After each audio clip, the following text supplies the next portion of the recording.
Hello class, welcome. So for today's lesson, we'll be learning on the topic of easements. So let's go through the aims and objectives for today's lesson.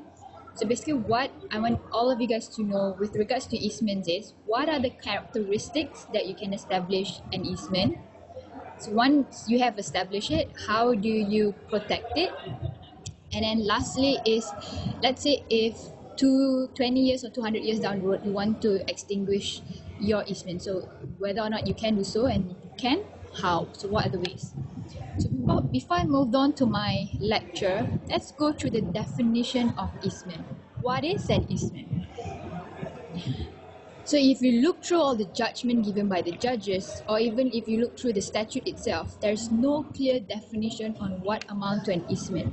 Yes, you can see that section 205 explain what is an easement, but if you look through very carefully, it only listed out types of easements. There's no specific definition which define what is an easement. But based on the types of easement, you can establish, or you can see that whenever people refer to easements, they are essentially incorporeal hereditaments. It's something that you have certain rights over it, but you can't see it. It's abstract in nature, and you can't use your five senses to feel it, to touch it, to determine if you have a right. So it's your right. You know that you have a right on other people's land, and as such, you can continue to use it. So that's generally what an easement is. So I've given you an image here. If you can identify as many easements as you can. So based from this image, you can see that you have a right to use the pathway. You can also have a right to use the staircase. You can also have a right to park your car. So all of these rights, you want to know that if it's your particular right, and whether or not it can be transferred to the successor in title or to the new purchaser. The reason is, if it's not a right, if it's merely a permission for you to, let's say, for example, park the car or use the stairs, that license can be revoked at any time. So it will confer you a problem in the future. So as such, by looking at the image just now, there is no exhaustive list on how many easement that a person can have. So it definitely confers a proprietary interest on a piece of property itself, which means that your easement, your right to use on other people's land, can be passed down to the new registered proprietor. So as such, whenever someone moved into the house, they can't say that you are no longer allowed to use the staircase, or you are no longer allowed to use the garage, because that your right is attached to the with the property itself. So that is why it says that easement has this proprietary character. It can be passed down to one person and another. So how do you determine if you have an easement? So in the case of Ellenborough Park, court has established these four characteristics, which is very important to determine whether or not a particular person has a license or an easement. So what happens in the case of Ellenborough Park? So I've listed out this chart. So you can say that Ellenborough Park was initially a park which can be enjoyed by the residents for unlimited amount of time. So essentially used for leisure purposes. But during World War II, it has been requisitioned by the government, and as such, over the years, the new purchaser of the property was wondering whether or not they can still entitle to use that park itself. So the dispute arose between the purchasers and also the purchaser of the plot and also the government, whether or not they're entitled to use it, or it's just a license which can be revoked by the government at any time. So court held that when the new purchaser purchased the house, they purchased together with the easement to use that particular park. So as such, they have a recognized right to use the Ellenborough Park as a private pleasure ground, which is recognized to be an easement in law. So the four characteristics includes the first one: there must be a dominant and servient tenement. So what does it mean by dominant and servient tenement? Tenement essentially means land. So you must have dominant land, a land which benefit from the servient tenement. Servient tenement essentially means the land which carries the burden, whereby you're the owner of that servient land, you're allowing other people to use the right on your piece of land. So this is the example that I've given. So as you can see, you can identify that two types of tenements here. So you have low field and you have high farm. So Damien, who's the occupant of high farm, is occupying on the dominant tenement because the track is on the low field, the servient tenement.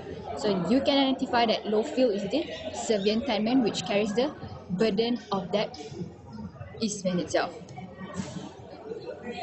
But one thing for sure is that in fulfilling the four characteristics of Ellen Borough Park, you need to know that you must make sure that you have two estates in land. One is the dominant one is the servient one. This is because easement cannot exist in gross, or in other words, easement cannot exist independently. So if you don't have any estate in land, so you cannot claim that you have a right over someone else's land. Consider this following example. Elena is just a member of a public who wants to use the shortcut or the track on High Farm, but she doesn't have any estate. So in this type of situation, no easement can be granted to Elena. So what she has is only a license. So my point earlier relates to these two cases, London and Ladbroke Retail Parks, and also Hawkins and Rutter. So these two cases essentially said that if you don't have any estate in land, you can't claim that you have an easement, because easement can be passed down to the successor in title. So you don't want to give a member of public a right which can be passed down to any other people.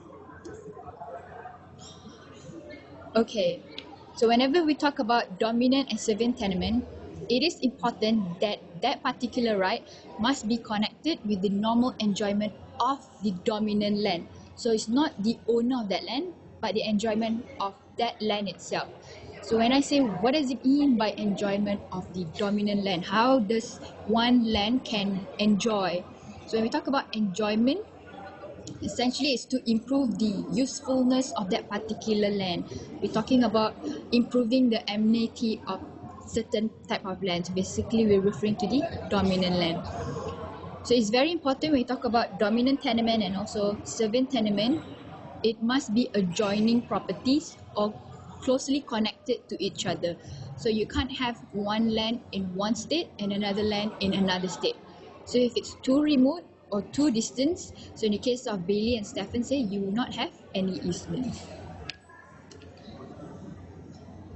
So here's the situation. If you have an easement which is merely for the benefit of Damien, the owner itself, not for the land, then in most circumstances, Damien will not have an easement because it doesn't improve the amenity of that particular land itself. But if you can show proof without that easement, Damien will be landlocked. He will not have access to enter or going out from into or outside from High Farm. Then he'll be entitled to get an easement. So apart the first issue itself, whether or not you can prove there is a dominant or servient tenements, there are other issues to be considered as well.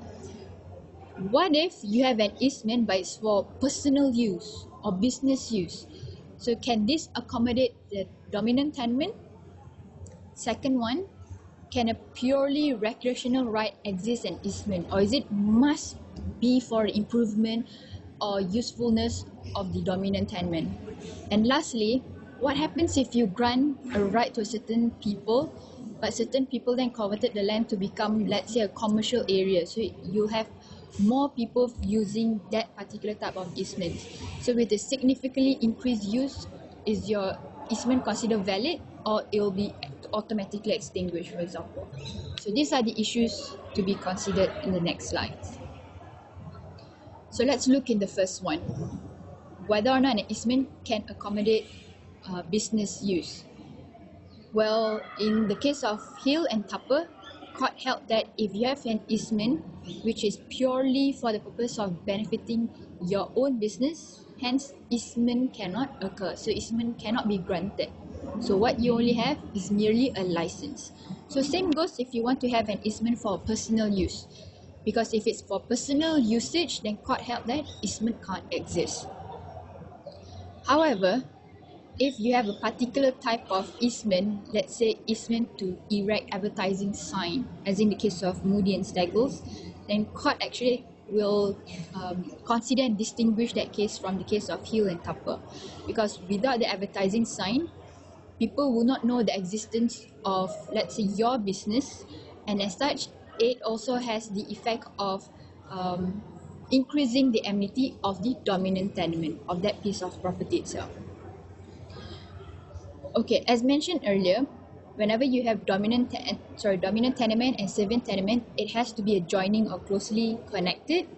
So what happens if you have plot A, plot B, and plot C? So the one who wants to claim benefit is plot C, but you have plot B in between.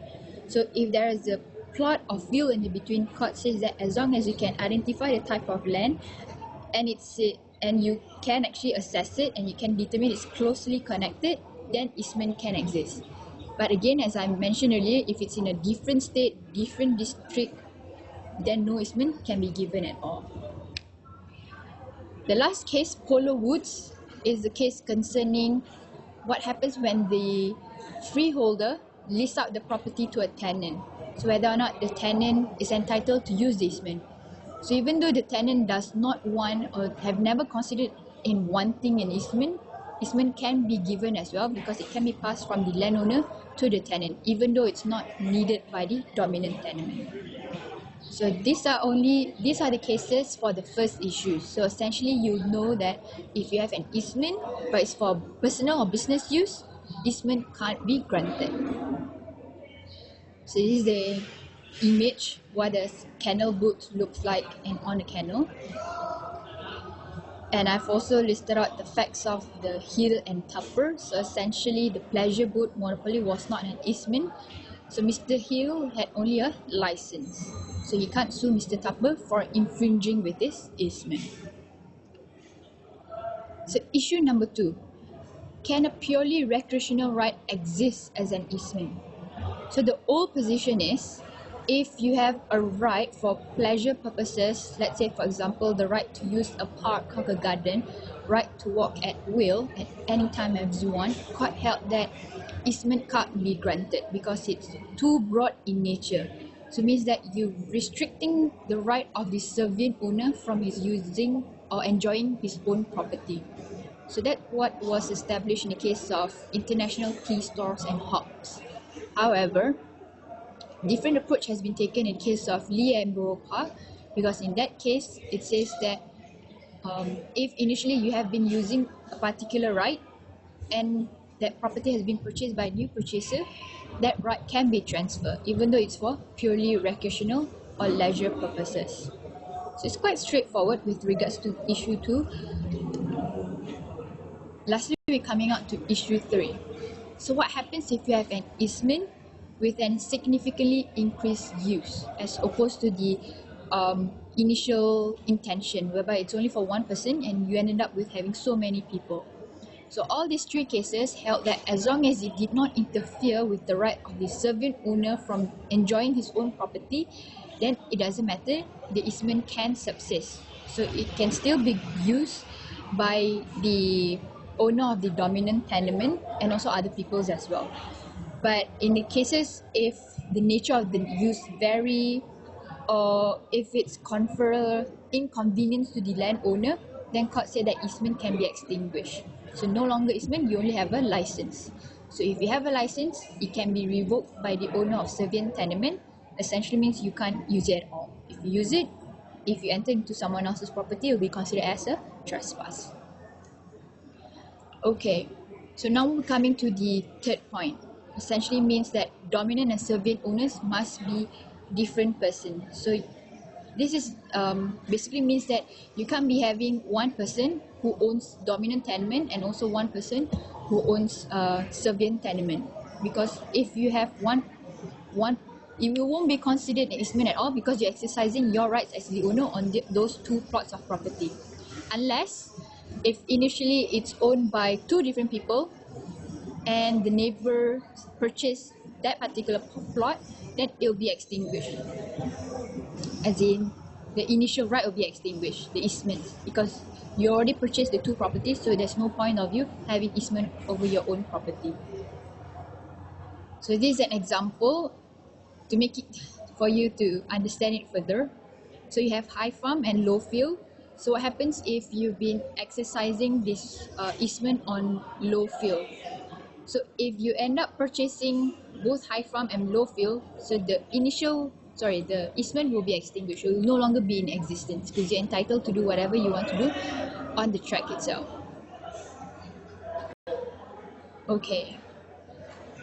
And lastly, we're coming to the fourth criteria, is that the easement must be capable of forming the subject matter of a grant. So it is very important for you to understand the term be capable of forming subject matter of a grant. A grant essentially means that it must be capable to lie in a grant.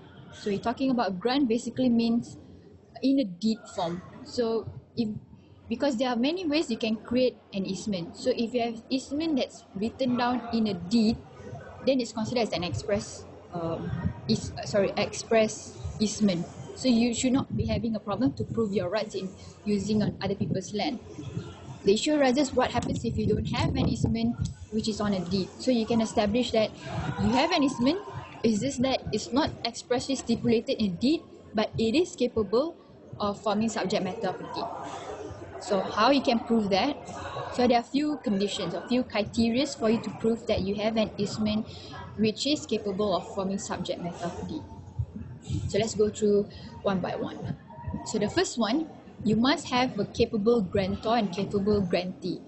Means that these two people must have an estate in land. So you have plot A, plot B owned by Mr. Adam and Mr. Ben. So both Mr. Adam and Mr. Ben must have estate in land. So they must be the legal owner of the property. They can't be the equitable owners. So even though let's say Mr. Ben wants to exercise easement on Mr. Adam's property, he can claim that he has an easement under section 1 sub 2 sub A, because easement is considered as a legal interest if it's written in a deed.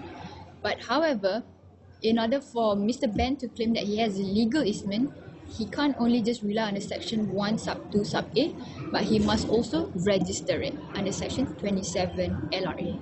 Then his interest will be protected against third parties or against the future purchases. Alright, and the second point is whenever you want to have an easement, you must provide the exact definition of your right. So if you want to use the track, you must say that which particular track that you're using. You must identify it. So if it's too broad or if it's too vague, then court said it will not amount to an easement at all. For example, in the case of Harris and D. Pina, so you have a claimant claiming that he has an easement right to flow of air to dry his timber. So you can't measure air, you can't measure the flow of air. So court said that it's too vague and too broad. So as such, he doesn't have an easement to flow of good air to dry his timber. So same goes in the case of William Address case. So if you're saying that you can't erect building because it'll interfere with your easement of good view, court says that what view are you looking at, and in such case it's too broad or too vague, then no easement can be granted. The third category is the general categories of established easements. So if it's established easement, like say for example, right to park cars or right to use access way, these are all the established easements. So you can already know, you can identify if you fulfill the four characteristics. In the case of Real Island Borough Park, essentially you can get an easement.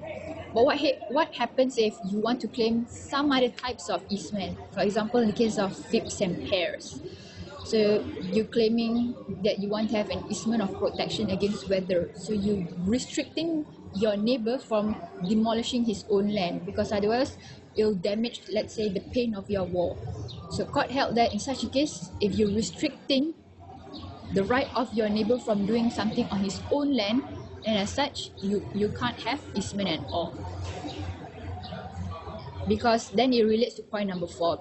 Otherwise, it'll confer undue restrictions on the servient land. So as such, court said that in some circumstances, court will look into the type of easement, whether or not it's too burdensome for the servient owner. If it is, then you only have a license or no license at all. Okay.